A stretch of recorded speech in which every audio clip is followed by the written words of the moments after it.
Hello, everybody, and welcome to the Renesas Virtual MCU Rally competition organized by Renesas Electronics Europe together with the University of Ljubljana. My name is Rok, and this is Andrea, and we'll be your hosts for the competition this time around. So we have a competition that is held virtually. Previously, the Renesas Virtual MCU Rally was held live at the Embedded World Fair in Nuremberg. That was until 2020 and the COVID pandemic. The sixth execution of the actual physical competition needed to be cancelled, and therefore we moved everything online. And today you'll be witnessing the first official competition held entirely virtually, entirely online. So let's go on with explaining how the competition is going to work.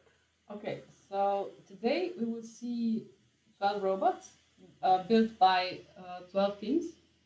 So the aim of the competition is to build and program a robot that will drive on the track. The robot has to follow the white line on the dark track. And we will have three parts of the competition. The first will be the qualification race with trying to catch the best time of one lap. So that will determine the order of starting the next race. Then the second part will be the sprint race, and then the feature race. So maybe following the white line seems quite a simple task for a robot, but there are a few caveats. The robot have to also handle lane changes and 90 degrees angle, and also they will have to drive uphill and downhill.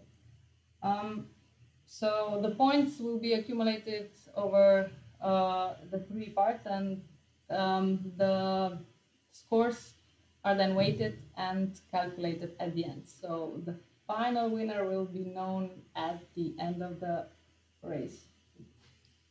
Okay, thank you. So let's see what the prices are for the competition. So what the teams are competing for. The first prize is a set of wireless headphones for every member of the team. The second prize then is a Kindle white paper, tablet, e-reader.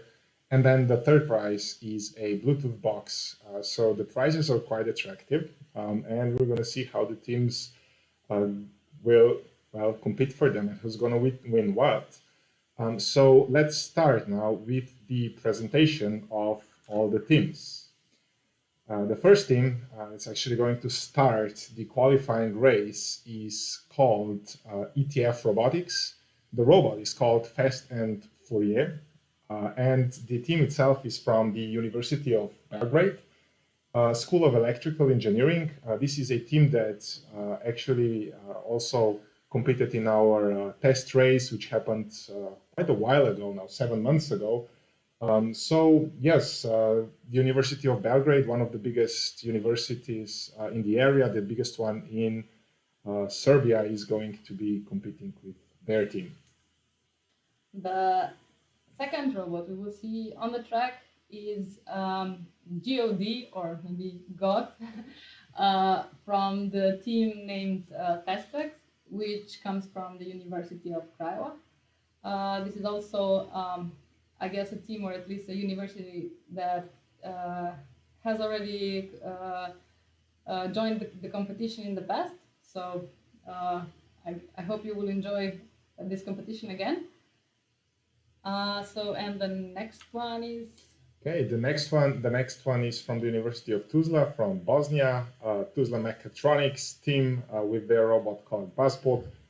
The name of the robot's actually inspired by the Bosnian Standards Authority, BIS, while the robot itself wears the national colors.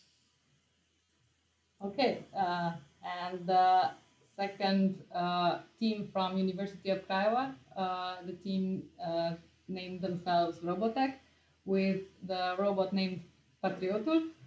As you can see, so far all the robots have pretty much the same shape but different colors. the teams could color or design their robots as they wanted. So some of them have more simple design, but we will also see some more attractive. And maybe a few words about University of Craiova. It is Craiova is actually the sixth largest city in Romania, and the faculty was founded more than 50 years ago. So. Okay, the next one from University of Pristina, it's EAR1 with their robot called Wally. This is a team from the electrical and computer engineering department, and there's students from the automation and robotics major as well as from the electronics major that consists this team. Okay, so the first robot that is a little bit more different from the others. It comes from the Istanbul Culture University.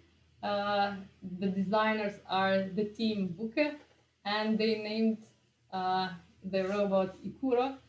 I hope I pronounced it well, and I'm not sure if we have any explanation what that means. Maybe they could share that in the comments. And we also could say that we're welcoming this team because this is a new team on our competition. We haven't seen them before. Okay, just two more things. As you can all see, we're streaming everything over YouTube, so we'll be reading your comments. Feel free to comment, suggest, and just cheer for your favorites in chat. And the second thing is that we are also organizing a design competition for these robots, and all of the robots that have these kinds of 3D models over the basic shell will enter the design competition, which will be held between the sprint and the feature races. So before we begin the third part of the competition. Now the next robot is Kaminari MK2 from University of Athens, Team Genesis.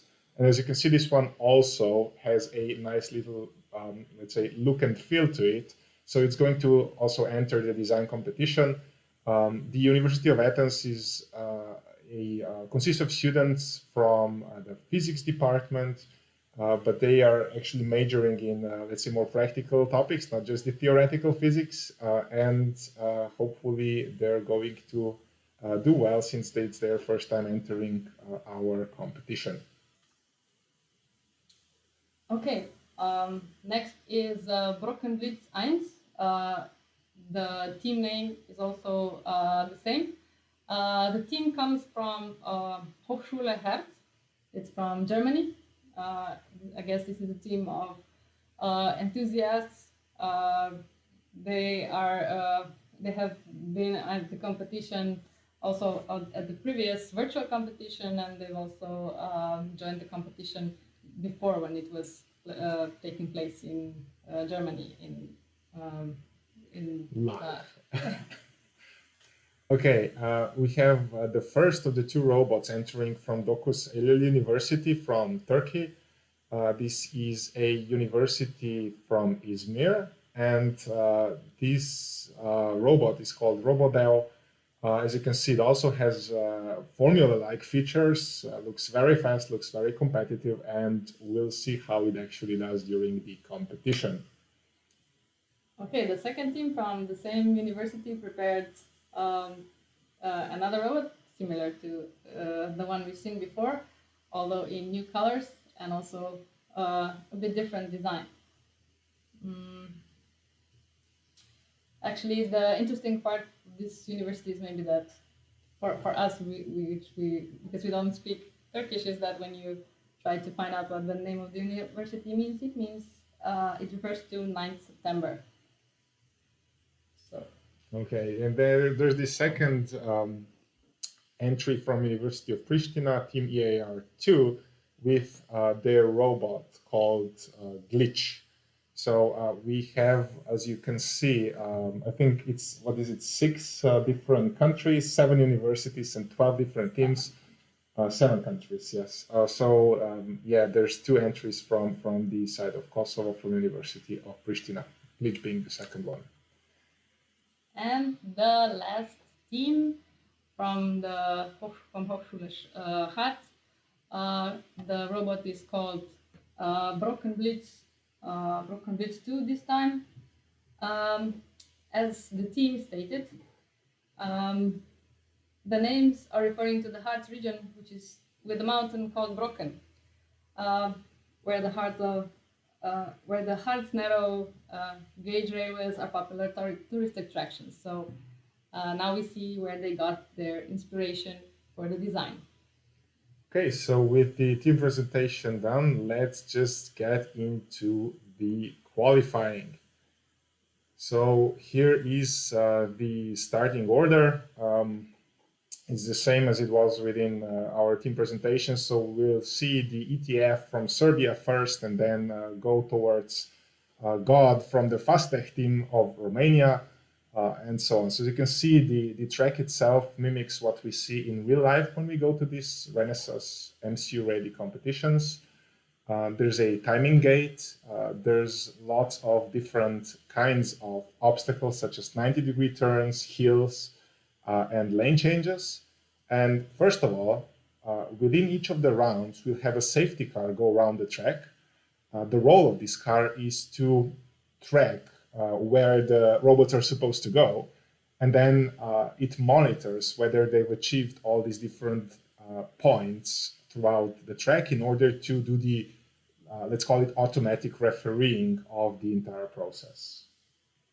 Yeah, the teams have their competition rules, and according to the competition rules, the first and the second track were known in advance, while the third track for the feature race is unknown to the team. So the robots had to be built robust to face an unknown track also.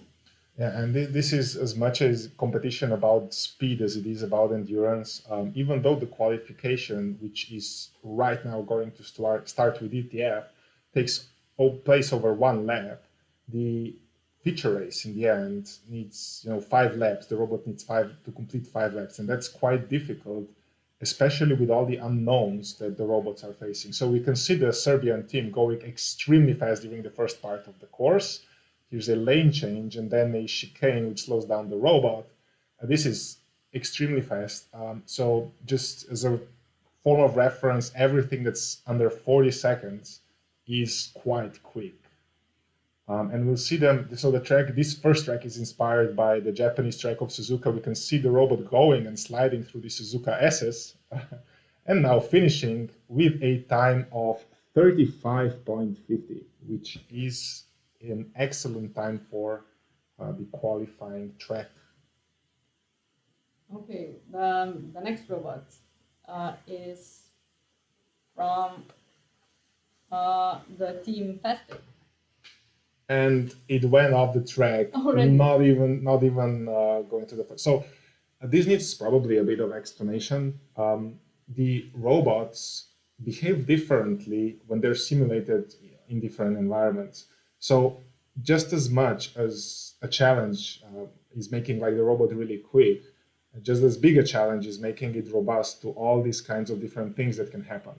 So the simulation is, let's say, a bit non-deterministic. There's always noise in the sensors. There's tire wear that's being simulated. So it's not the point to optimize for one track. The point is to make something that's just extremely robust.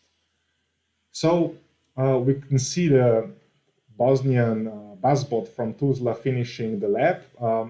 It had about 10 seconds of time gap to the first one so far, so 46.44 currently in the second place. The point totals will change up till the end of the qualification. And we see the same kind of problem with the second robot from Romania, also failing to finish the first corner. We'll see how they do in the second and in the third race. Nothing is lost if you don't qualify well. And yeah, we'll hopefully have some time after the qualification to actually explain how the rules influence the strategic process of the teams and how they decide what kind of tires they want to choose and things like that. So the replaced at the end of each race is then weighted, and the highest weights have the rankings in the feature race. So that's why nothing is lost yet. Yeah, so you can get up to 10 points for the qualifying. You can get up to 15 points then for the sprint race and up to 25 points for the final feature race. So the Buzzbot from Tuzla finishes with 46.44. Now this was Ir Wally from Kosovo finishing in 41.79, currently taking second place. So the current, oh, and here we go. Here goes Ikuro, one of the most attractive robots that we have this year. Definitely. Look at it go. So how do you think the design of this robot actually influences the physics? So it's driving. It's a good question. The actual design does not influence the physics at all. So the designs are intentionally made purely graphical in order to ensure a fair competition. So we can see Team Buche advancing steadily. The gap up to the best lap ever, you can see that at the top of your screen, and it's currently about 20 seconds. So it may not be the fastest lap, but again, finishing is probably even more important than being fast in this competition overall. So we have the IQ Buche team in fourth place with 58.81. Okay, this one looks like Lego brick robot. Yes, and the team from Athens built a very fast robot. And you can see that it's quite robust when it comes to lane changes, which is one of the more difficult obstacles in the 5-lap race that we're going to have in the end. You could see the braking downhill and the robot sliding while braking. So actually, downhill braking is again one of the challenges when going at these speeds. To control it's probably quite a difficult thing. You can see the gap up front is maybe half a second now till first place, maybe 1 second. So second place overall at the moment for Team Genesis with the robot Kaminari MK2. Very close to the first one, maybe lost this second in the final 2 or 3 corners. Otherwise, it was very competitive for the entire run. Okay, and the scenic Broken Blitz won this time. So, as we said, the design does not influence the physics. So, whether the robot is fast or slow is not impacted by how huge it seems. And this one looks quite fast. Yeah, as you can see, the gap is about 1 second, and you can see that you can maybe gain or lose a second in the final S corners. So maybe, yeah, very fast. Second place at the moment, it's actually 300ths of a second in front of the Kaminari MK2 from Athens. So very close at the top at the moment. And the first formula, like robot from Turkey. Yeah, very good looking robot. And one of the things that we haven't mentioned yet is that the teams can choose the type of tires that they want to use. So for the qualifying race, the choice of tires is entirely free. Yellow tires are, of course, medium for anyone who watches Formula One, right? Red ones are the softs, while the white ones are the hards. And the robot needs to use the same tires for this 1-lap race as it does for the 5-lap race. And DEU2 goes first with 34.17. As you could see, very fast in the first run. And let's see how their sister robot, the EU1, unfortunately could not make it through the first corner. Again, this kind of thing can happen if you go as fast as these robots try to go. But then actually starting, so being last in the qualifying means that you don't have any weight penalty for the sprint race, while you have the biggest possible weight penalty for the feature race.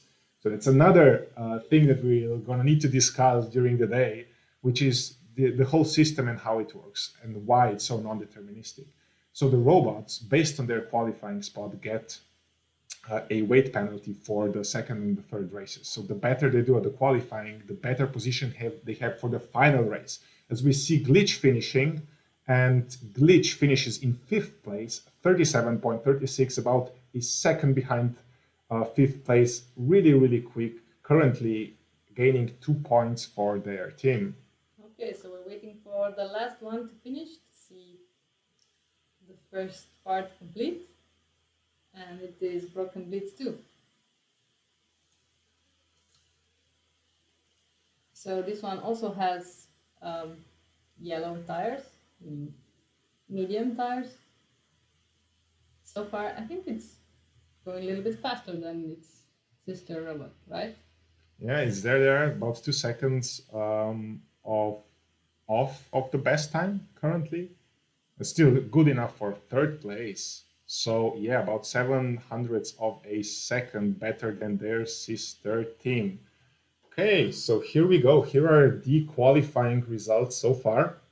The current score is on the right, so you can see, for example, the team DO2 has 10 points so far. Yeah. So the what okay. Well, let's spend a minute on this screen just to explain how all of this works. Since you'll be looking at this standings screen between each of the robots running. So we have, of course, the position, team name, robot name, the country, and then the number of laps the robot has completed, which is not an integer number necessarily. So a robot can also complete only half a lap, right? And then the best, the total time first, and then the best lap time they've achieved, because these 3 numbers are used for ranking. So the first category or the first priority is how far the robot went. So if the robot completes the entire lap, then the best time counts. So this is the rule for assigning the scores.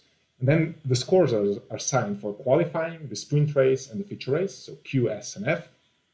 And currently, the total is just the qualifying that we've just witnessed, and the team from Turkey is winning at the moment.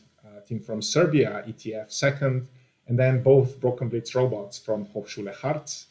The Genesis Kaminari from Athens, both robots from Kosovo, Glitch and Wally, and then the robots from Bosnia, Ikura, one of the, I guess, based on the current, let's say, love that the robot is getting in chat, probably one of the favorites for the design competition, I'd say. And then we have the Romanian representatives, and finally the R2D3 robot, which unfortunately went off track in the first corner. So what this means for the second competition is the robots, which have been the fastest right now, are going to have the biggest weight penalty in the sprint race. But then in the feature race, they're going to have no or less weight penalty than the ones that are placed at the bottom. So basically, since more points are awarded for feature rates, it does it is better to qualify further up. Okay, so we will be starting the next part, the sprint race. Yeah, in 7 minutes.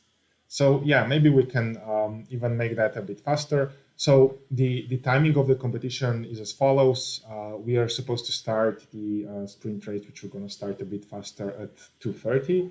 But then we're going to have a pause, and don't forget to vote for your favorite looking robot during the pause, which is going to be after the sprint race and before the feature race when we have our design contest. So without further ado, let's get into our sprint race. Okay. Okay, here we go. So the teams that were not able to complete the lab, the first 3 teams are the first to start. As you can see, the Robodel, the fastest robot, is going to start last now. And it's going to have the highest weight penalty. So we'll see what happens. Again, it is really, really important to finish because that's the first criteria when scoring. So being able to do the entirety of the 3 laps is really important. So what we're seeing here is the safety car. Maybe we can spend a few words on the physics engine, the simulation, how it was built, and the process. So we used a simulator called WeBots to simulate the robots we prepared a simple model of the robot, which was a starting point for the teams, so they could develop and advance the model according to the needs. And also, what the teams had to do, they had to program the controller of the robot. So the robot has as inputs the sensors for um, detecting light from the track, and from encoders uh, For for detecting the the speeds, yeah. from the motors. Yeah, and the robots also are equipped with an inertial measurement unit. So basically, they're able to Okay. get the angles, the rolls, pitches, and yaws of their position. So we can see actually the Romanian representative, Robotech 1 Patriotul, going actually successfully through the first corners, much better than the qualifying, So as for now at least. so the most important thing is to finish. In this case, 3 laps. So in the sprint race, each robot has to finish 3 laps, and after the finishing 3 laps, the next important thing is how fast the robot goes. So we have a bit more time now, probably, to discuss all the other things. So actually, the second track was inspired by another famous track, Spa-Francorchamps. So for all of you who love Formula One, I mean, I'm going to tell you exactly what you need to be looking at, since of course it's just an inspiration. It's not entirely modeled by the real track. Um, but you'll see what we mean. So this is supposed to be the starting straight, going right. No, sorry, we're not there yet. um, Actually, this is the last chicane, and now we'll be going towards Eau Rouge soon, right? So actually, this is one of the most difficult parts of the track, a chicane just before the uphill. And as you can see, the Patriot robot was not able to go uphill after being slowed down by the chicane really, really a lot, unfortunately. So it's 1.66 laps completed. And let's see how fast R2D for you goes. Using the soft tires this time. Actually, it looks really fast. So first of all, it's the soft tires. Second of all, it's a robot that qualified poorly. Therefore, it has almost zero. So it has zero point 0.1 kilos of weight penalty, meaning it's probably going to be quite fast again if it's able to finish.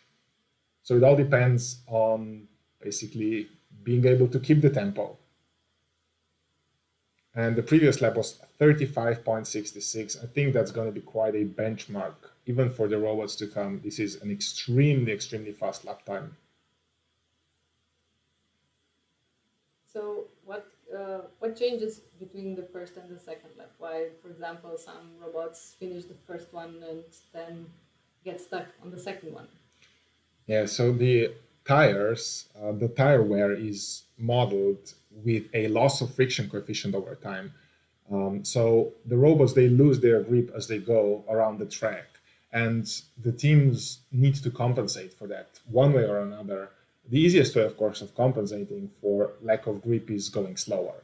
So you can see that the robot, which was it 35.6 in the first lap, it did a 39.0 in the second one, and right now it's about 3 seconds behind its best lap, as you can see at the top of your screen. So it's losing time compared to its best lap. But again, we're in the third lap of its race. So as long as it's able to finish, this should be a really, really good result for R2D for you. So what are all the aspects the team can influence when building and programming the robot? Um, Okay, so this one finishes with all 3 laps, and because it's the only one finishing the 3 laps, it's also the first place. So let's see the next one. The fastest ones got. So, Andrea, you asked what the influencing factors are when building these robots. So let's call them the engines. the motors actually, they are of the same power for each of these teams. But the teams are able to change the gear ratio. They're able to change the track. So, for example, how far apart the wheels of the robot are in, let's say, front to back direction as well as left to right direction. They can choose a different number of sensors in the front, so they can play around with the geometry of the robot as well as with the look and feel. And I think, for example, choosing a lower gear ratio means that the robot might go faster on straights, but it's maybe not going to have enough torque to accelerate, especially uphill. So it's a gamble. Whatever you choose, you're losing something else with it. So therefore, it's very challenging to just try to find the best settings, as it is with real racing, right? So how hard it is to program a lane change? And as we can also see that we have some additional helping white stripes on the track, so the robot uh, can know in advance when it is going to face a turn or a lane change. So, but this also has to be taken into account when programming the controller, because this kind of situation have to be recognized to prepare and react, for example, for the lane change. Yeah, exactly. It's non-deterministic as well. So um, teams do not know exactly how far apart and how far from the corner these markings are going to be. So they again need to be able to program a let's say robust response to detecting them. And this is especially going to be important for the final race, which is the feature race, since they did not know the track up front. So the teams did have the knowledge they're going to be running the, let's say, Suzuka inspired and this one Spa inspired tracks for the quali and the sprint, not for the feature race though. So for the feature race, they're going to be running in an unknown environment. Okay, so we're almost finished with the third lap. Going so good so far. Here we go, finishing all three laps, 167.99, currently good enough for second place and 12 points. Very nice. Okay, and the Ikuro robot, the most beloved one. Yeah, it does look impressive on the track, right? Almost all the messages in YouTube chat are just cheering for this one. Let's see how well it does. Currently 8 seconds behind after 20 seconds of running, behind the Turkish representatives of R2D3U, with the robot R2D3U. So the fellow Turkish countrymen not being as fast and not being as robust as well. Ikuro making its short but well-known presence here at Spa-Francorchamps inspired track. Yeah, we will see the Ikuro robot again in the feature race, but now let's see the buzzbot from Bosnia.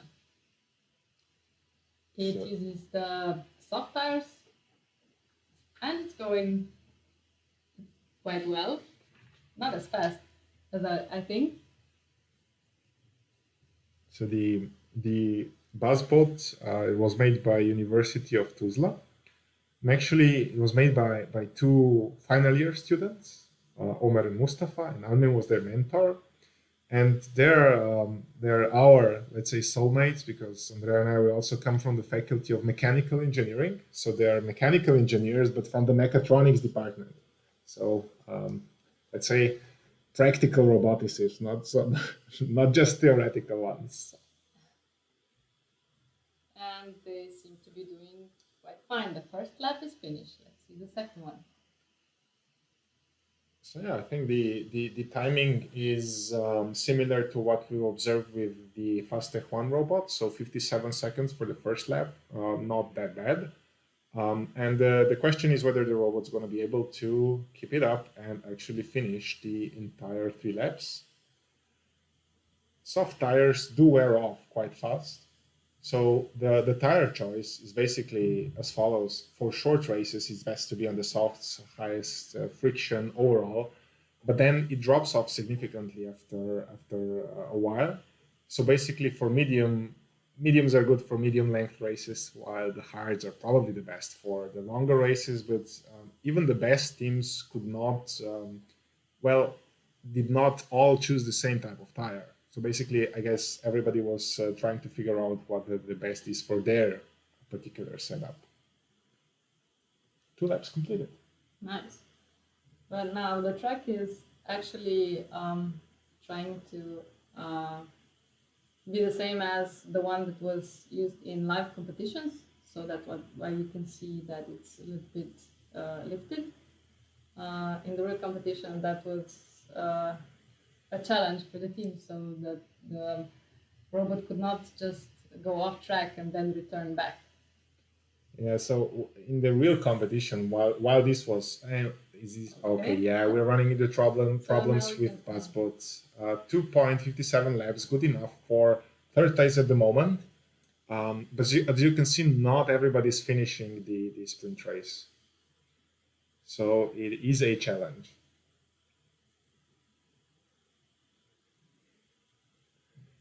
So we can see Wally from Kosovo, University of Pristina, now going through the lane change and through the chicane, um, posting a quite representable time so far, actually. So not running slow at all. This is 7 seconds behind the fastest lap ever, which was posted as I think the first lap or the second one by no, the first one, first lap by R2D3U. But even R2D3U dropped off quite significantly after the first lap. So this is actually not a bad time at all. Okay, the first lap finished. 2 more to go. So let's cheer for Wally. Okay, so Wally actually, well, you probably can figure out where the name comes from, but it was created and programmed by Ait, Veton, Musa, and Fatlu from the University of Pristina. And yeah, these are Albanian students, no, sorry, these are students from Kosovo, but it's the only university, the biggest university that does the courses in Albanian language. And these are the students of 2 fields of study. The first one is computerized automation and robotics, and the second one is electronics. So all of these are the faculty of electrical and computer engineering. And we can see the robot now going into the third lap. The previous one was 50.83, which is, again, very presentable. So it looks like Wally is on a good way towards a podium for now. Almost finished with the third lap. Going carefully through the 90 degrees corners. Now the difficult part, going uphill without a problem whatsoever. It seems very controlled. It seems very without any serious sliding, without losing the middle line. And here we go. So this was actually good enough for second place, 151.4 the total time, 12 points at the moment for Wally from Kosovo. And we have the sister robot, Glitch, now running. Okay, so this one comes from, also from Kosovo. What you can see is that most of the teams competing are actually from the southeast part of Europe, which is quite. Oh, and Glitch went off the track, unfortunately. And it seems like this might not be good enough for scoring points. It's currently in 6th place.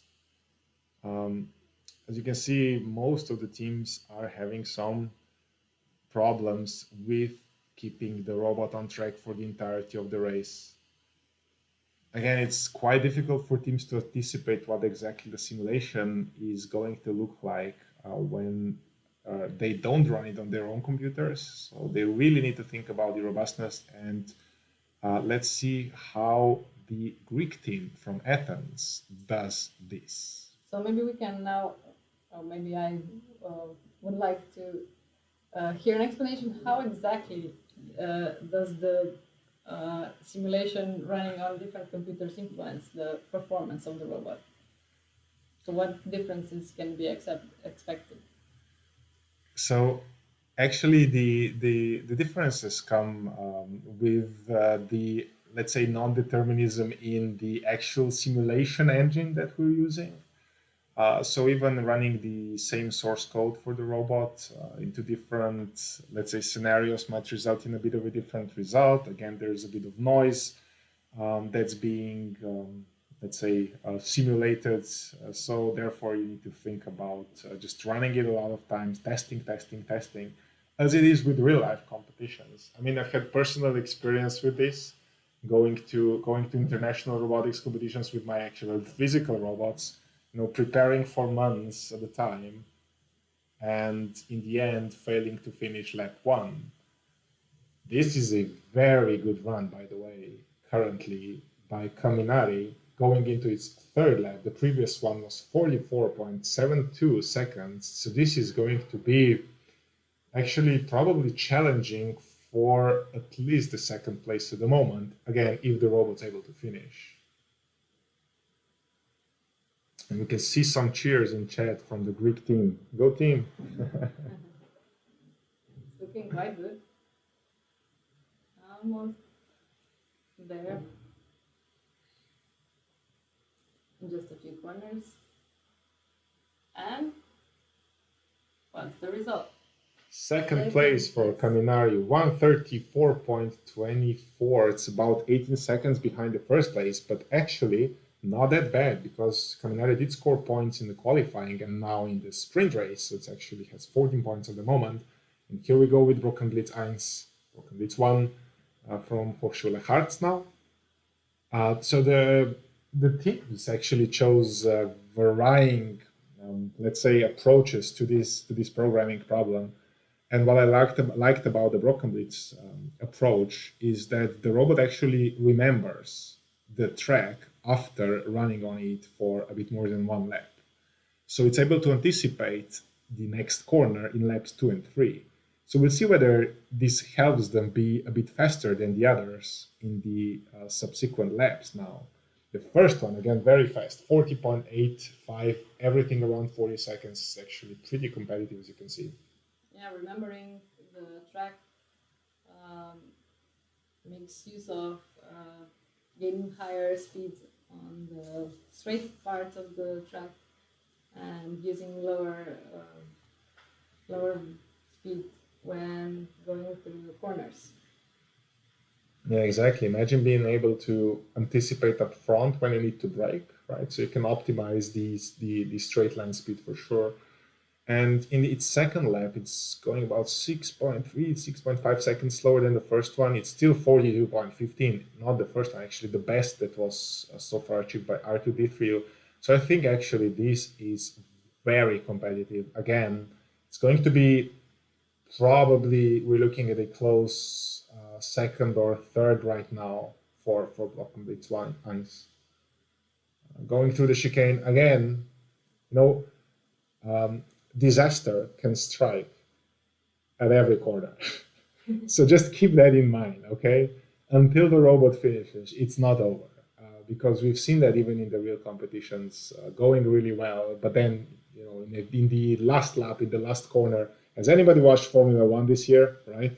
So never, just let it finish and comment after that. And Broken Blitz 1 goes second, 4 seconds ahead of Caminari. So it was really competitive, and it currently holds 16 points, is in second place overall in the sprint race. Now the sister robot, Broken Blitz 2, I think it's going to be sort of similar. The sister robots were very close in qualifying, so let's see whether they're close in the sprint race as well. So the undeterminism in the engine made us be a bit creative when trying to make the race, trying to simulate the race. We had to simulate it various times to see to get the right So settings. yes, so just this is a message basically to the teams as they're going to understand how all of this works. We simulated the race several times since results can be different from one race to another. So what you're seeing here is a representative simulation, which we feel was the fairest in terms of the final result. So, right, if you just run the race once, you don't necessarily get the same results every time. So therefore, we did some, let's say, statistical approach towards all of this. So really, just trying to make sure that it's as fair as possible. And Broken Blitz 2 now going into its third lap. The previous one was again around 40 seconds. Now we already know that it's pretty fast. To me, it actually looks a bit faster than the sister robot. It's on the soft tires. It looks really quick, but we'll see. Okay. Okay, so this is the final loop now before going on to the final straight and finishing lap number 3. Broken Blitz 2, yes, a bit faster than Broken Blitz 1, 4 seconds ahead of it, 10 seconds behind the fastest one so far.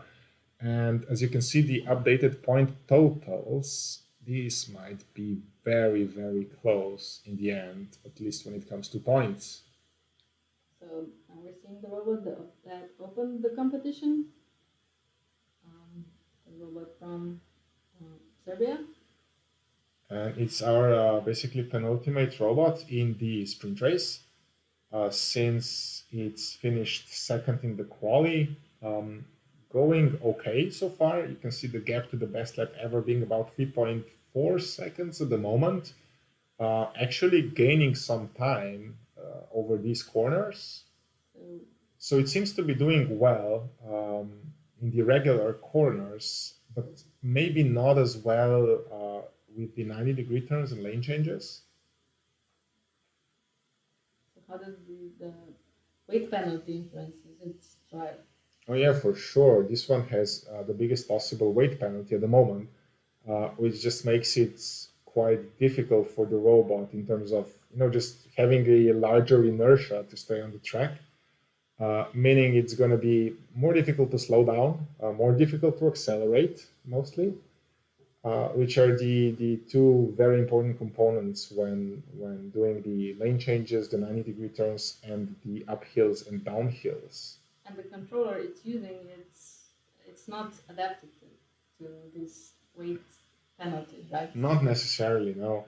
And the thing is that the teams are, and this, it seems, okay, so it seemed to me, for example, right there, the robot detected something else, like yeah, and again, running into problems and going off track.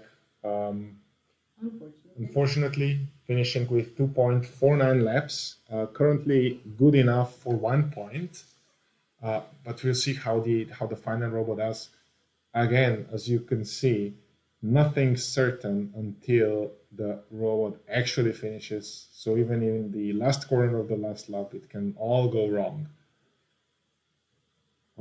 which makes it, I guess, more interesting, right? So, what's the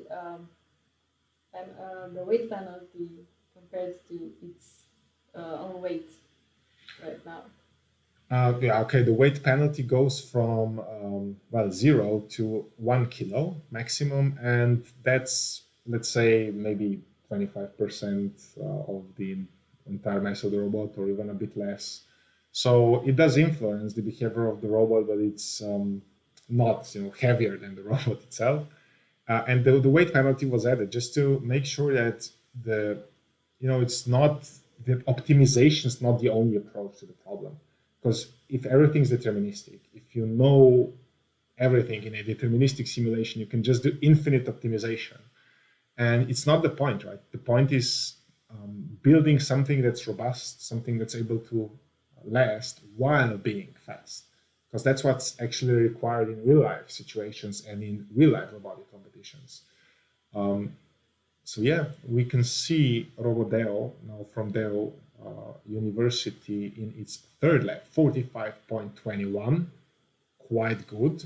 Looking at maybe for sure at top five, maybe even third or fourth at the moment. Okay, still on track.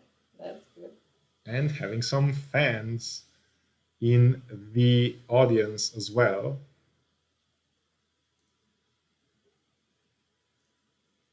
Yeah, as we're trying getting close to the feature race, I guess it's getting more and more interesting. Again, feel free to let us know if you have any questions in chat, because we do have the YouTube chat open. So please feel free to ask us any questions if you have some. And Robodel finishes in fifth place. It's less than 2 seconds off of Kaminari MK2, which is pretty good uh, for the moment. So here we have the standings for our sprint race, and the total standings at the moment are as follows. So the sprint race first was won by R2D3, and then Broken Blitz 2 and Broken Blitz 1 were second and third, Kaminari fourth, Robodell fifth, Wally sixth, God seventh, Buzzbot eighth, Fast and Furious not finishing, even though he did well in the qualifying race, in ninth at the moment for the sprint race. And then we have Patriotul from Craiova, Glitch from Kosovo, and Ikura from Turkey in the last three places for the sprint race. The most important thing, however, is the total of points, which you can see on your right. So the total accumulated points are as follows. Broken Blitz 2 is leading with 18. And then Robodare is second with 16. R2D3 doing really well with 15. Broken Blitz 1 with 14 in fifth place. And then we have Kaminari in sixth place with 10 points. Fast and Furious has 8 points. So the teams are really, really close. Now, the feature race is going to take place in about a bit less than 40 minutes. So what we'll do in the meantime, first of all, we're going to hype it up, because you can get 25 points for the feature race. So basically, anyone can win, almost anyone can win from the position that we have right now. Literally, if you get 25 points, the second one only gets 18. That's a 7-point difference. So if you have at least 11 points at the moment, you can still win. So we have 1, 2, 3, 4 robots still in contention for winning regardless of what. But then, the robots that have a lot of points right now could have a bit of bad luck in the finals.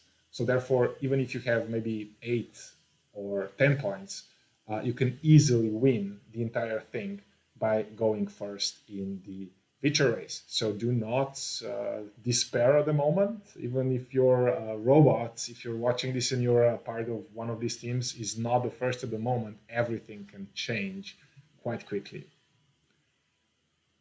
So let's go to the design competition. Yeah. Okay. Okay. So we have the following contestants, the following entries for the design contest. So, since the two teams Broken Blitz built a robot designed so similar, we chose to use only one in the design competition. So, Broken Blitz is the first robot contesting. The second one is Ikuro from Istanbul, and Kaminari from Athens, and Robodeo and R2D3U from Dokusheri University.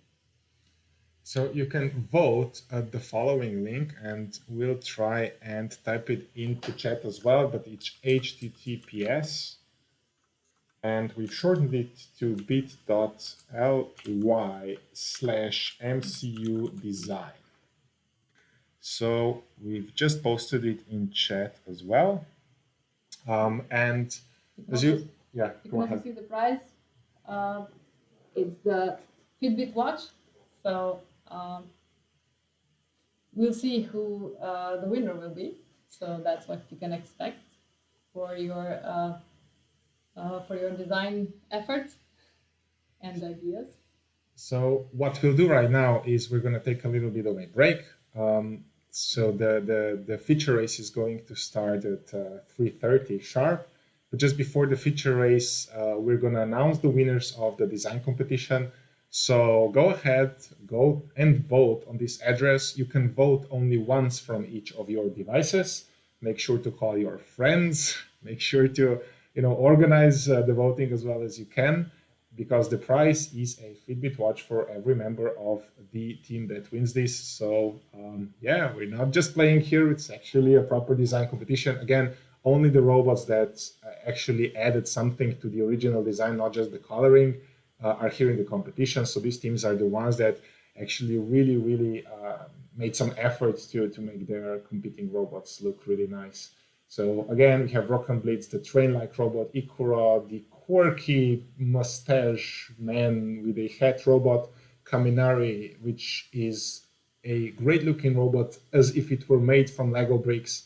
The Robodeo in its red colors with the flag of Turkey and a really sporty Formula One-like design, and as well as R2D3U in blue shades and a bit of a, let's say, more stylish, more round shape overall.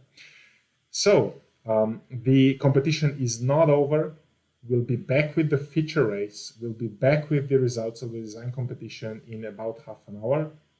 Until then, feel free to vote, feel free to call your friends, and to really go for the win at the design contest.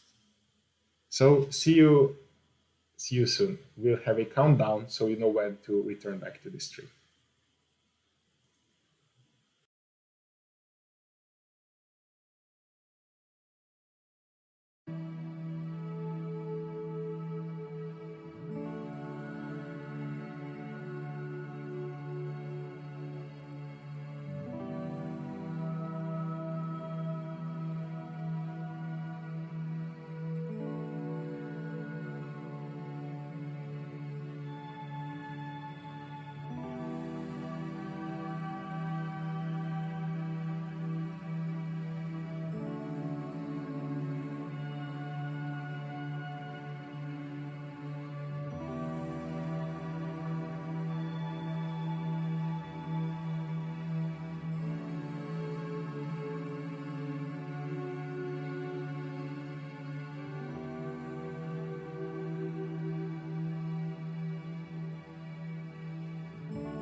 Okay, hello and welcome back to see, first of all, check the results of the design competition before we go forward with the final race.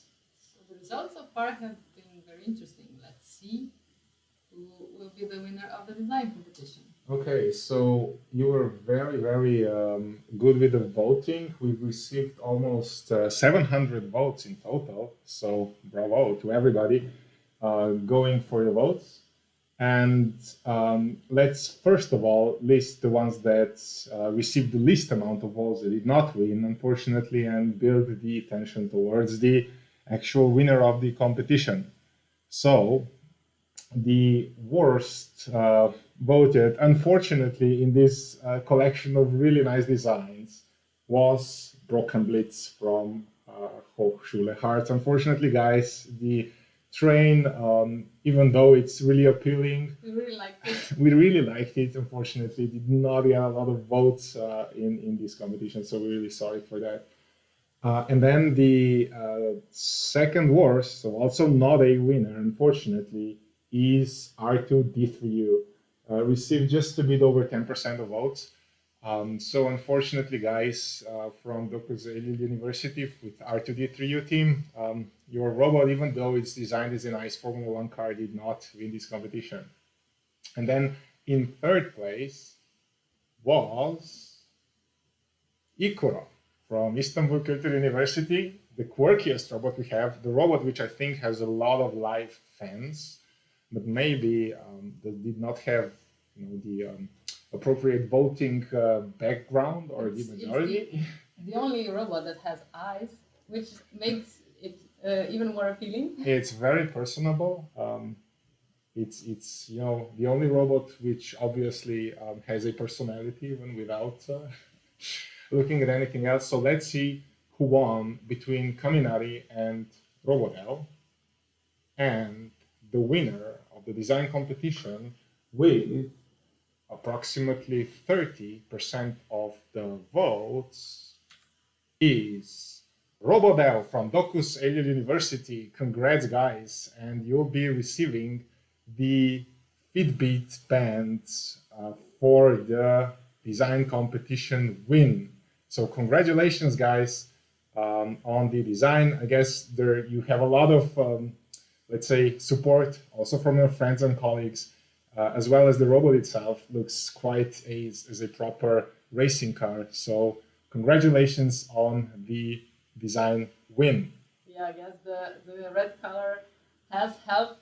And since the students from the Dokushelu University state that both teams often work together on many robotic projects, I guess you can maybe now discuss for the future on the design, how to get started with the design and learn one from another. Yeah, so maybe there's a learning opportunity here for real robotics as well, not just the virtual ones. And with this, the design competition is complete. And let us go to the highlight of today's afternoon here in Europe. And that's going to be our feature race. And just for starters, the feature race, the starting order will be the same as it was for the sprint race. So the worst qualifiers will start first, but the weight penalties are going to be a bit different. So we're going to have the weight penalties going down as we go forwards with the competition. So, are you ready? Are you ready, Andrea? I want to see who's going to win. Yes, let's go. Okay, so here's our starting order. Now, remember, guys, the point totals were extremely close so far. So basically, the robot that wins this feature race has a great chance of being the overall winner as well. So this is going to be quite tense till the end. As you could see in the sprint race, finishing the race is very important, and the feature race is even longer. So the robots are going to run for 5 laps. And for starters, we are going to see the safety car going around. This circuit, very roughly, right, inspired by Monaco, which basically means there's lots of 90-degree turns. And probably the robot who's fastest to these 90-degree turns is going to have quite a bit of an advantage. There's no chicane hill combo, which makes the track a bit easier maybe in the end, but we'll see whether the robots will be able to finish the entirety of the 5 laps. So the safety car is basically very close now to the gate. So do we have any characteristic length of the track? Is this one longer than the previous ones or shorter? I think it's approximately the same length as the previous ones. So we've tried to keep the conditions, let's say, quite stable for the teams, not to have a really, really longer one. And here we see R2D3U, which was unfortunately not the winner of the design competition, but a part of the same university. And let's see how it does. You see it's starting first, but it has the largest possible weight penalty since it did not qualify really well. We saw that it was really, really fast during the sprint race. So it's one of the robots that's actually in contention for the overall win, running on mediums right now. And unfortunately, going off track in the final chicane. So this probably means that it's gonna stay at 15 points from the sprint, as the other robots are probably gonna be overtaking it. But you never know.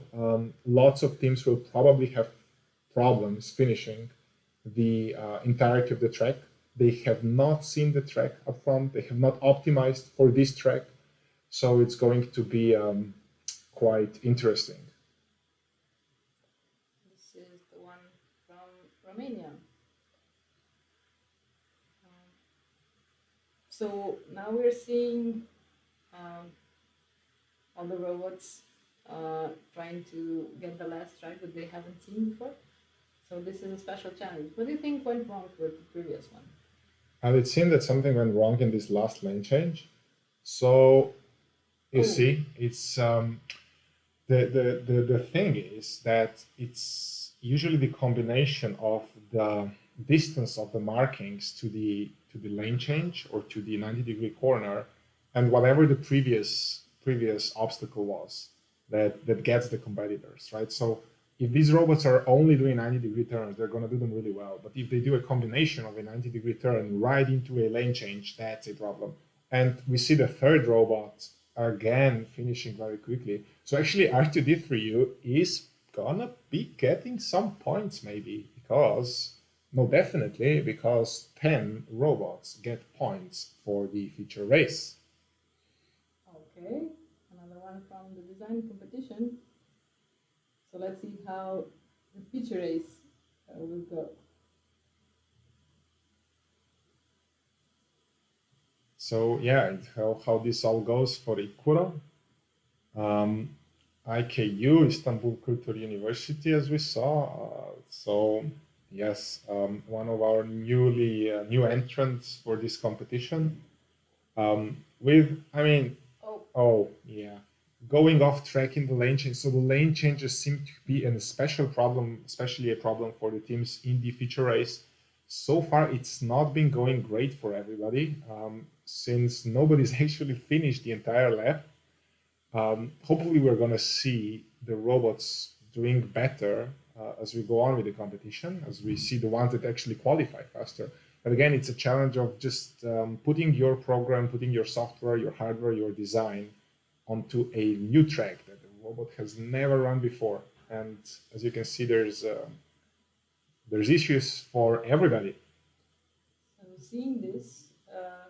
And again, the buzzbot from University of Tuzla going off in the same chicane as Ikura. So currently, R2D3 is actually gaining places because it almost finished one lap, which is crazy, right? So preparing for an unknown track it seems actually quite more difficult than maybe anticipated. Yeah, building robust software and hardware for that matter is quite a challenge. So it shows basically that you can never have enough testing. So the teams, of course, were able to build their own tracks for testing if they wanted to, but the if, for example, if they really wanted to check this in real condition, they should have maybe simulated using various hardware, as well as seeing how the simulation behaves while a video is being recorded or while other software is Okay. running on the system. We have the first lab, right? Yeah, actually, yes. That's great. 47.48 will be the benchmark as for now. So the from Kosovo, University of Pristina, Wally, doing really well, probably getting some points. Well, definitely getting some points, but maybe even placing top 5 in the feature race, which gives you a lot of points. So the point system itself is 25 points for the winner, and then 18 for second place, 15 for the third place, 12 for the fourth place, then 10, 6, 4, 2, and 1 for places 5 till 10. So only 2 robots are not going to get any points for the feature race. 50.28, second lap. Nice.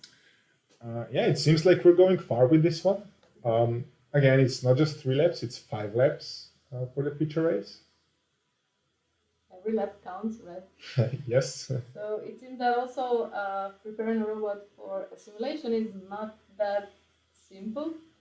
And even though simulations are getting quite advanced nowadays, also since we're using simulation also for building and testing designs for later use in real world. So that's also an important aspect.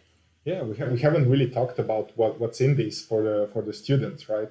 And it is an experience where the teams were able to build something quite realistic, in fact, in a virtual world.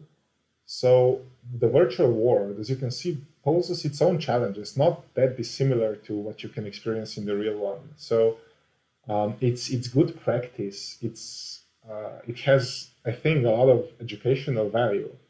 And for example, just since we've been reviewing the code, not really reviewing, just checking bits and pieces of it to see whether everything's regular in terms of the code that was submitted.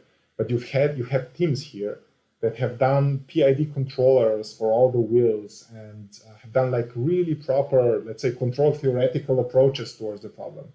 And we're at a 50.09 right now for Wally, going into its last lap. So this is looking good. This is actually looking good for a finish, and a finish is going to be maybe even top 5, top 3, as long as a robot finishes in the feature race. No, sorry, but I was saying that you can use the simulation and this let's say sort of educational approaches then to just transfer what you've learned here to the real world. We actually try to make the programming interface for these robots very similar to what you have in the physical Renesas MCU Rally kits that are received by the teams when the real competition takes place. 5 laps completed, 248 seconds, 47 seconds for the best lap. Currently in number 1 for the feature race, second in points total, this might change though, is the Wally robot from Kosovo, from Pristina. So let's see how the sister robot does. Promising start for now, but we have to, I guess we have to wait to see the first lap finished. That's been a benchmark so far. Yes, you can see that. Yeah, at the top you can see that the actual time is not being that great. Not sure whether something's wrong since it's the sister team, and most of the sister teams are quite similar in performance. Right now, glitches going, let's say, slow and steady. But again, going slow and steady is a feature for the feature race. Not that bad. Being a bit more careful here, because you can definitely score more points just by finishing. Slowly but surely is the strategy, I guess. So far, very good. Okay, and we can Oh, see some sliding let's. already. Okay. Yes, we did manage to finish the first lap. So second place already. Great. I just seem to slow down very much on the straights, and just really trying to finish, I guess, which is I think a very legit strategy. But yeah, the lap time around 75 was probably not gonna be challenging Wally at all for the first place. But as of now, Glitch is currently running in second, doing the combination of 90-degree corners here before going into the bit of the track that's a bit faster. Yeah, but we have to remember that at the end, the combination and the accumulation of points from all three parts counts. Yeah, and you can already see that the robot is losing quite a lot of grip because of all the sliding. Yeah, so the sliding is basically a consequence of the robot's tires losing grip, and unfortunately, you can see unable to finish the second lap. Still good enough for second place at the moment. So the progress is maybe going to be the determining factor in all of this. So let's see how the Caminari MK2 robot does. Voted second in the design competition. Absolutely great idea of having a, let's call it a Lego inspired robot here. And this is fast. This is definitely fast. Look at it go through the 90-degree corners, already more than a second ahead. Actually losing time on straights, but gaining it in 90-degree corners, gaining it in the lane change, again losing on the straight. So just follow the time gap to the best lap ever set by Wally so far on the top of the screen, and you'll see that actually Caminari is doing really, really well. And the first lap is finished, which is, I think it was faster, right?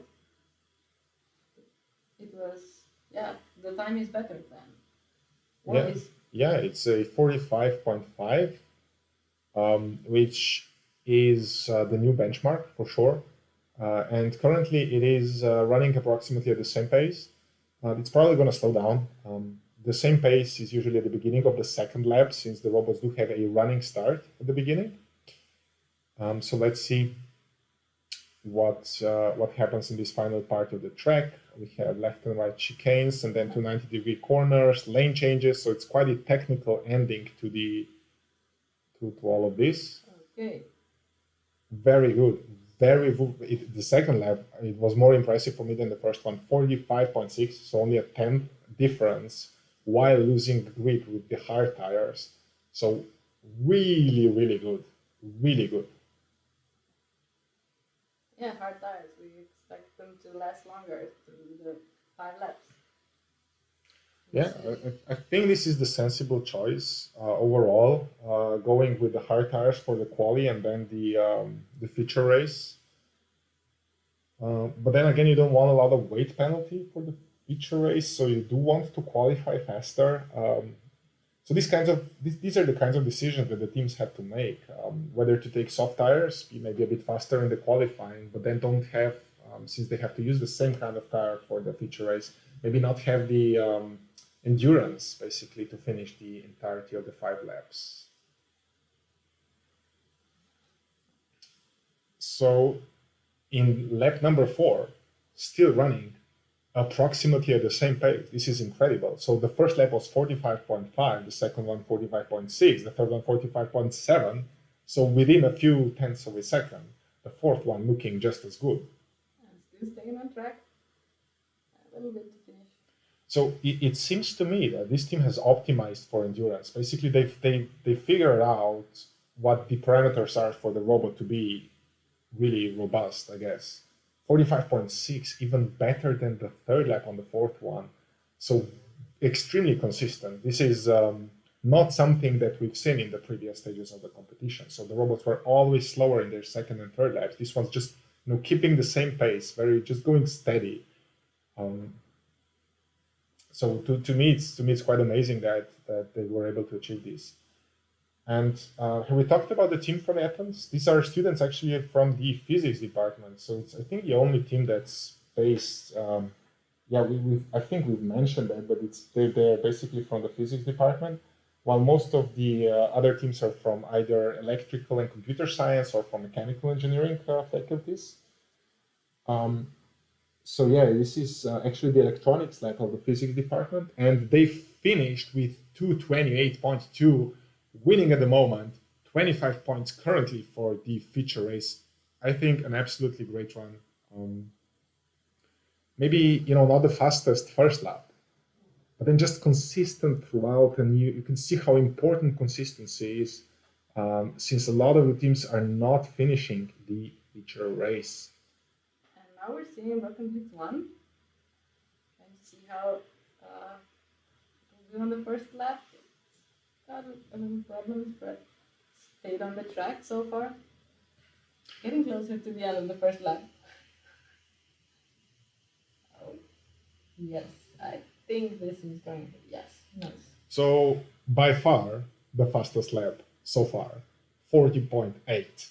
So incredible for the first lap. But let's see if they're able to keep the pace, and especially if they're able to finish, since they're even faster in the second one, 4 tenths ahead of their previous one. So running really fast, going really fast on the straights. Oh no. Oh yeah, that was you could see the time go down on the straight, just accelerating, but then not being able to finish this lap. So unfortunately, it's fourth place at the moment for Broken Blitz 1. Okay, let's see the sister robot. So having the same potential, better. Look at this; it's already 6 tenths ahead of the fastest lap so far, which was posed by Broken Blitz 1. So although the tires are medium. So yeah, the tire wear might be an issue in the long run. Okay. To me, it seems like they are almost trying to jump over the, the lane changes, really being on the limit, being on the limit of the on the inside side. Yeah. Okay, first lap done, and it's quite a good result. 38.8. That's an incredible lap again. Anything under 40, the same as basically with the other two tracks, is just really fast. So let's see what happens. What happens lap number 2 and 3. Oh. No. Unfortunately. Once you go down, it's hard to get back. Yes, unfortunately, not a good run for both of the robots from Hearts, but they're not out of the competition, since a lot of the robots are not finishing, and currently they're still doing well points-wise. So it's not lost yet. We're gonna really need to wait the last two robots to finish to see what happens in the end. Now we're seeing the Fast and Fourier. See how it's going to finish. Not the fastest, however. Keeping on track.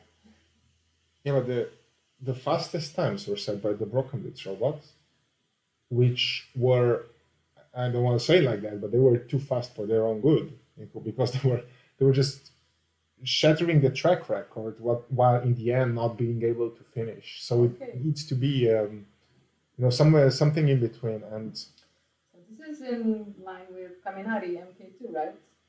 48.5. Yes, this is so the Caminari was at 45.567, something like that. So it's maybe just a bit slower, but might be in front of Wally. Depends, of course, on how it continues, whether it's going to speed up, whether it's going to keep the same pace, or whether the pace is going to drop in the following laps. We also see the hard tires, so we expect being able to endure more laps. Yes, we expect a balanced performance from these kinds of tires for sure. So here we don't have any weight penalty anymore, right? Alisa still has a 0 0.1 kilos, so only the robot that won the qualifying has a zero weight penalty. But it seems it's handling the penalty quite well. The controller is still managing.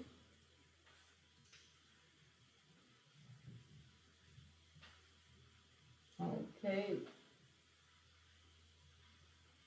Okay, finishing, yes, the last two lane changes just before the finish. Lap number 3, 46.13. Improving about maybe half a second per lap slower than Caminati, who's winning right now. So maybe there's a 2 second gap, not more at the moment. It does look quite good for ETF team with their robot Fast and Fourier. So it's yeah, definitely competitive.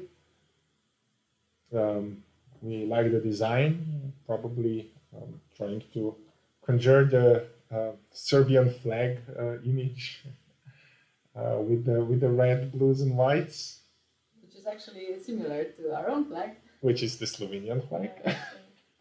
So let's see, 46.01, even faster than before. So in my feeling, it's like maybe 2 or 3 seconds behind Caminari, but that's it. So to me, it's looking like it's second place at the moment.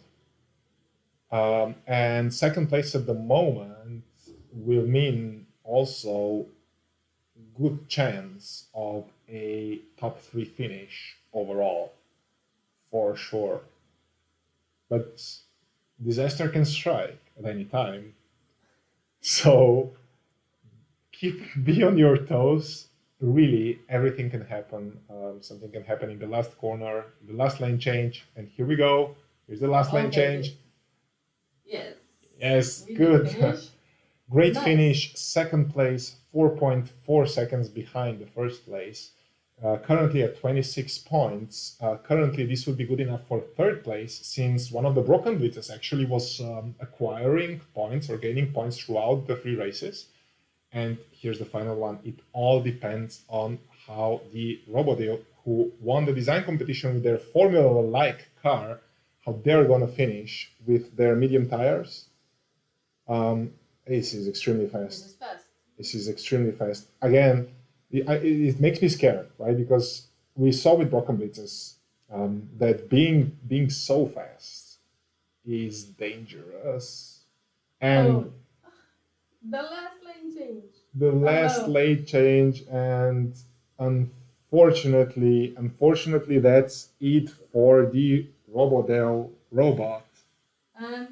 And here's our final result. That's it for the competition. It's been very tense. I've been on my toes all the time.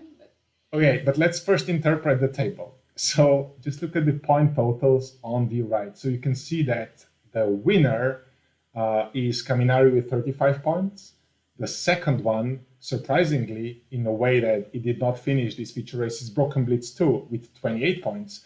And in third place, we have Fast and Fourier with 26 points. So congratulations to these 3 teams for being top 3 at the moment. Not at the moment, but for the entire event, and getting the nice prizes. So we're going to have a little bit of a prize ceremony in a second.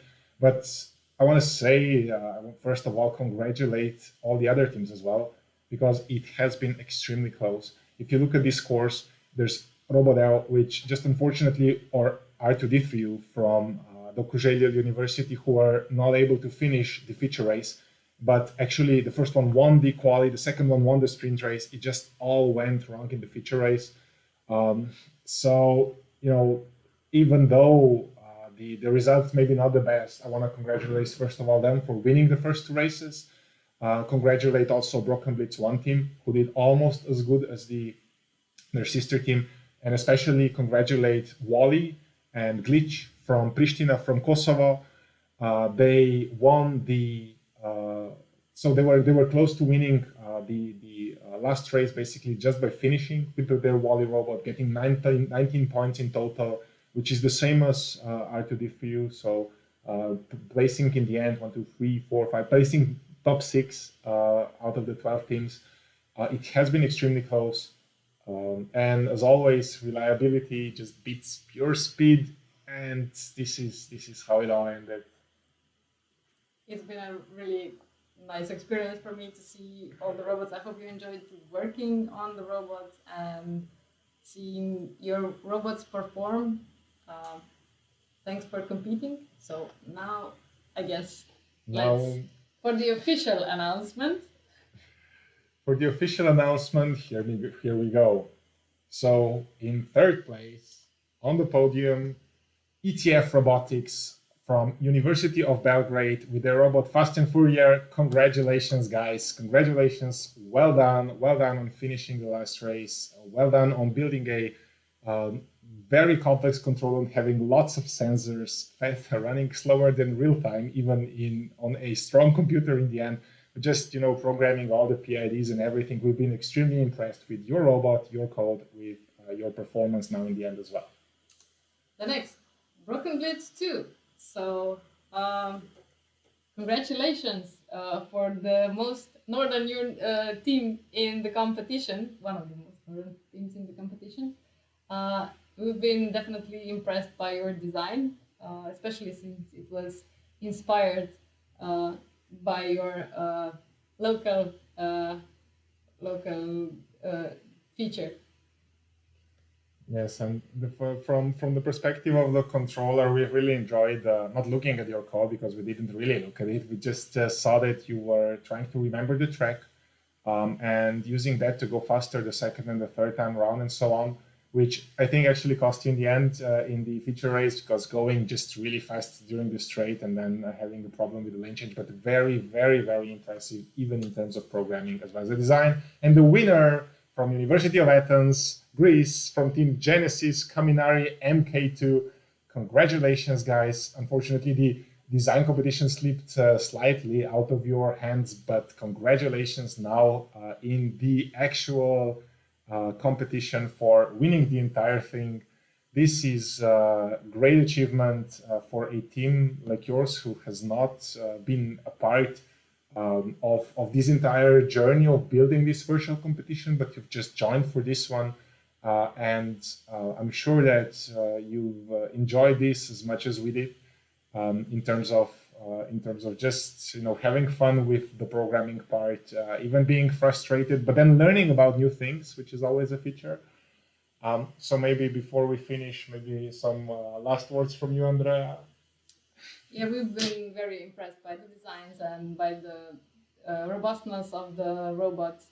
Some of you maybe did not finish as well as you wanted, but we will have another chance in the future. We will prepare the competitions also in the future. So yeah. So last but not least, we really want to thank Renesas and their university program for just being a part of, not just a part of this, but being the main driver behind all this project, and really helping us with the setup and having a great cooperation with the team that was preparing this software in the end.